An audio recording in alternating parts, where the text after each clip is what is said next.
Dios.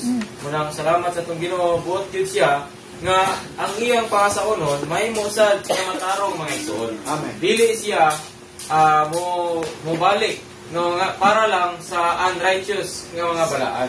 Kundi mubalik siya sa matarong nga pangasaunon mga igsoon. Mao ang iyang balikan mga igsoon. Munang salamat sa atong Ginoo, buot man niya nga mahimo tang mamatarong mga igsoon.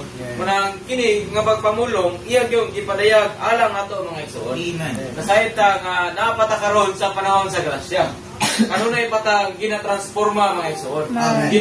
Kanunay patang aron maabot ta sa pagkahamtong mga igsoon. Nga matarong na ta atubangan sa Dios. Munang salamat sa atong Ginoo mga igsoon. Karon nakadawat na ta ni Kristo nga mao tinuod nga matarong. Amen. Siya ang matarong nga mo atong nabatunan mga igsoon. So tungod ni Kristo mahimo usab ta nga matarong mga igsoon.